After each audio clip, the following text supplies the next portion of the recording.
महाराष्ट्रात ठाकरे बँडच्या खूप चर्चा चालू आहेत, पण त्याच्यामधून निष्फळ 1 महिन्यापासून काहीच नाही होऊन राहिलं.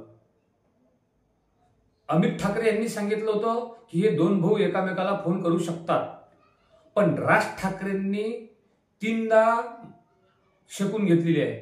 हे स्पष्ट बाळा नांदगावकर यांनी सांगितलंय की वेळेपर्यंत एबी फॉर्म रोखल्यानंतर बीजेपी पासून राज ठाकरे दूर गेले पाहिजेत म्हणून उद्धव ठाकरे ते तिथे चाल खेळले.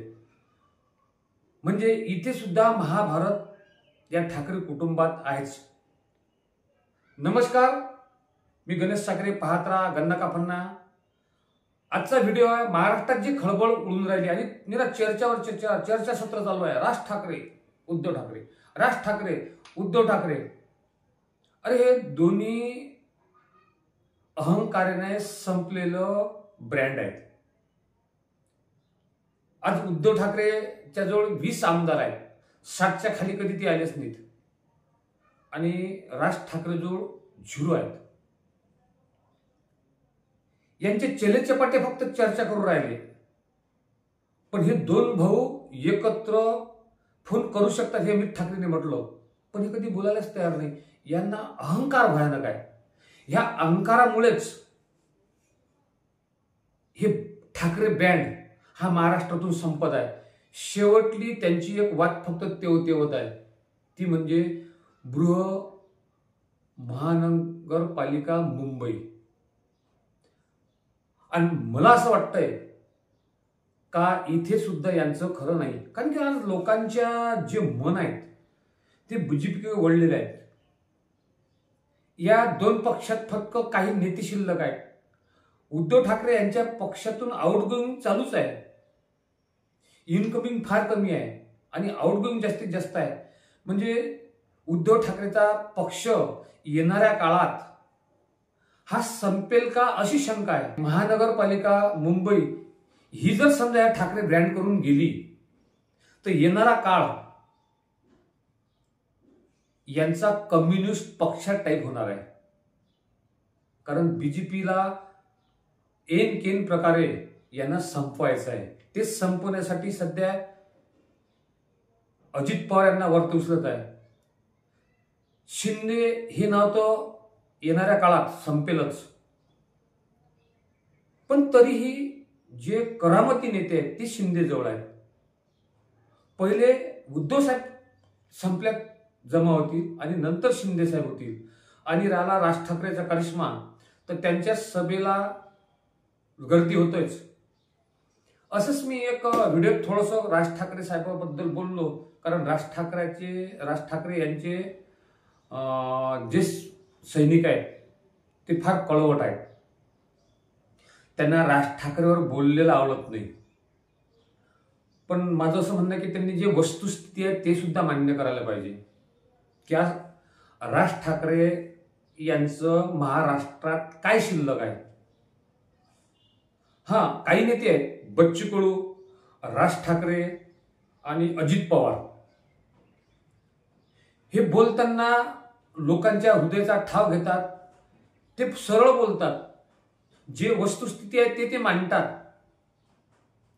पण शंका येते की यांच्या मागे कुठेतरी राजकारण दडलेलं आहे काय.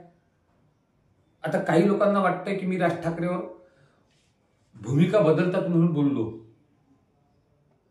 ही दिसती गोष्ट आहे. बच्चू कडू आज किती की उखळफाकळ करत असतील, पण त्यांचा गुवाहाटीचा निर्णय चुकलाच. उद्धव ठाकरे किती की बोलत असतील, पण ते सर्वसामान्य सारखे वागत नाहीत. ते अजूनही स्वतःला बाळासाहेब समजतात. शिंदे साहेब हे मुख्यमंत्री असतानाही लोकांना लवकरात लवकर भेटत होते, पण अजूनही ज्या शिवसेनेची स्ट्रेंथ ही 25%च राहिली, त्या शिवसेनेचे उद्धव बाळासाहेब ठाकरे किंवा त्यांचे पुत्र हे अजूनही भेटत नाहीत. मातोश्रीवर सर्वसामान्य लोकांना प्रवेश नाही आहे. हे मी सुद्धा आजमावलेलं आहे.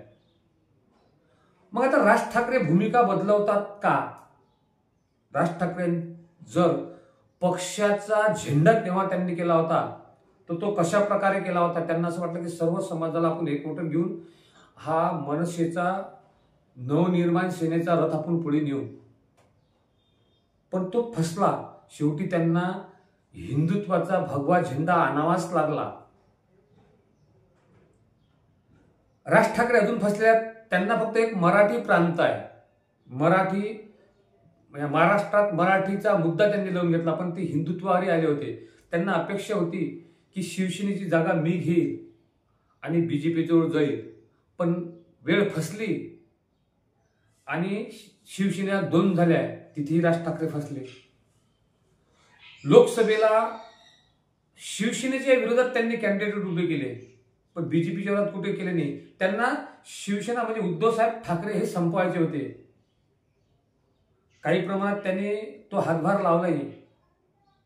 बीजेपी कडून त्यांनी काही बाजू घेतल्या, पण जेव्हा त्यांना माहीत झालंय की बीजेपी हे ठाकरे ब्रँडच संपवायला लागली, तेव्हा कुठे त्यांनी मांजरेकर यांच्याकडून ती मुलाखत घेतली आणि त्याची सुरुवात होऊन त्यांनी उद्धव ठाकरे यांना फसवायचे प्रयत्न केले होते.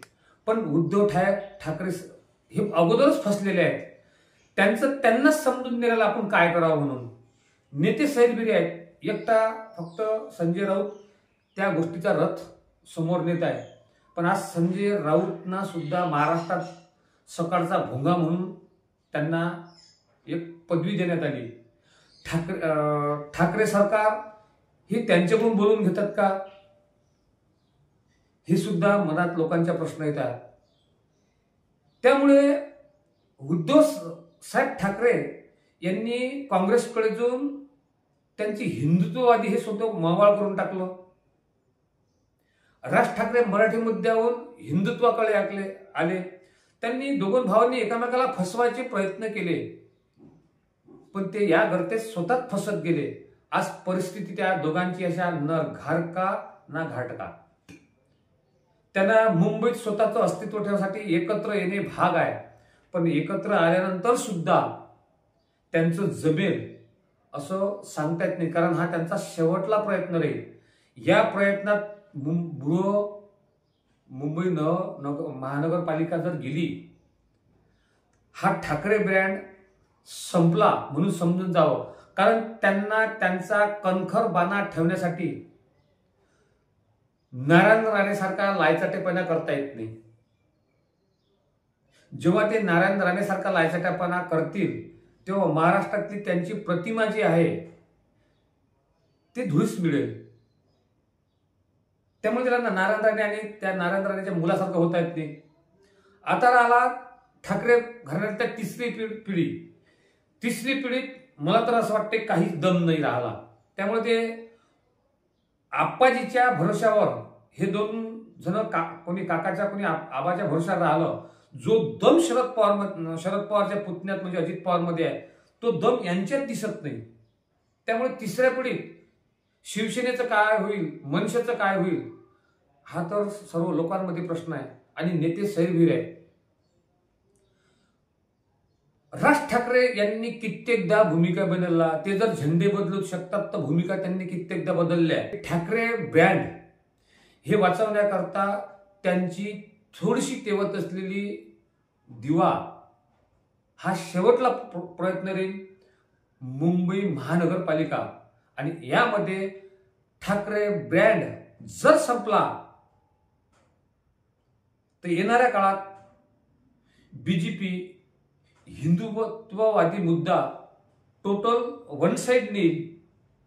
शिंदेच्या पार्श्वभागावर लात मारून शिंदेचं तिथं काम संपलं म्हणून त्यांना सुद्धा बाहेर करेल आणि अजित पवार यांना फक्त याच्यासाठी जवळ घेईल की जे त्यांना सहकार क्षेत्र बीजेपीला खुणावते, धूर्त फडणवीसला खुणावते, आणि त्यांचं ते जर जेव्हा साध्य होईल तेव्हा अजित पवार यांच्या पार्श्वभागावर ते सुद्धा लाथ मारतील असं म्हणण्यास काही हरकत नाही. हे माझं विश्लेषण आहे. आपल्याला पटू शकते, नाही पटू शकत. जसे अंधभक्त आहेत की ते कुठल्याही प्रकारचं कितीही बेकार बीजेपीने केलं तरी ते त्यावर प्रतिक्रिया देताना बीजेपीच चांगलं हे म्हणतात. जसा पडळकर बेस्ट त्यांनी वर तो फुटक्याडाचा सदावर्ते आणि पडळकर यांनी बेस्टवर जे रणकंत माजलं, मग आज बेस्टमध्ये सुरळीत चालू आहे का नाही, मग ते चुप्पा बसले, त्यांना का फुटका फेकला, कुत्र्यासारखा फुटका फेकला की हे स्तब्ध राहतात. असे अनेक नेते आहेत. अहमपणामुळे हे दोन ठाकरे वेगवेगळे झाले. उद्धव ठाकरेजवळ बाळासाहेबांनी उभं केलेलं संघटन होतं, पण वक्तृत्व नव्हतं, भाषणशैली नव्हती. आणि राज ठाकरे यांच्याकडे संघटन नव्हतं, भाषणाची शैली होती, वक्तृत्व होतं. हे दोन ब्रँड जर एकत्र राहिले असते, हा ठाकरे ब्रँड एकत्र जर राहिला असता, तर महाराष्ट्रातली परिस्थिती वेगळी झाली असती. पण आज हे दोन एकत्र न होता एकामेकाला संपवण्याची जी त्यांची भाषा होती, त्यामुळे यांची परिस्थिती काय झाली. जसं वॉशिंग पावडर निरमा होतं, त्या वॉशिंग पावडर निरमा यांना असं वाटत होतं की आपला ब्रँड म्हणजे सर्व काही आहे. पण त्याच्यात तोलीस तोल जेव्हा रिन ब्रँड निघाला, तेव्हा त्यांनी त्यांची स्ट्रॅटेजी बदलली.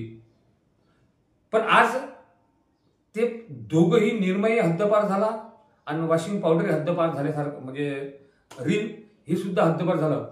नवीन ब्रँड यायला लागला आणि तोच बीजेपीचा नवीन ब्रँड या ठाकरेंना भारी चालला. आज ते एकत्र येऊन राहिले, पण त्यांची गत हे लहानपणी आपण राजमौली खात होतो, त्या राजमौलीने त्यामध्ये चेंजेस केलं नाही, तेच राजमौली ठेवली, ते पण दुसरा ब्रँड तयार केला.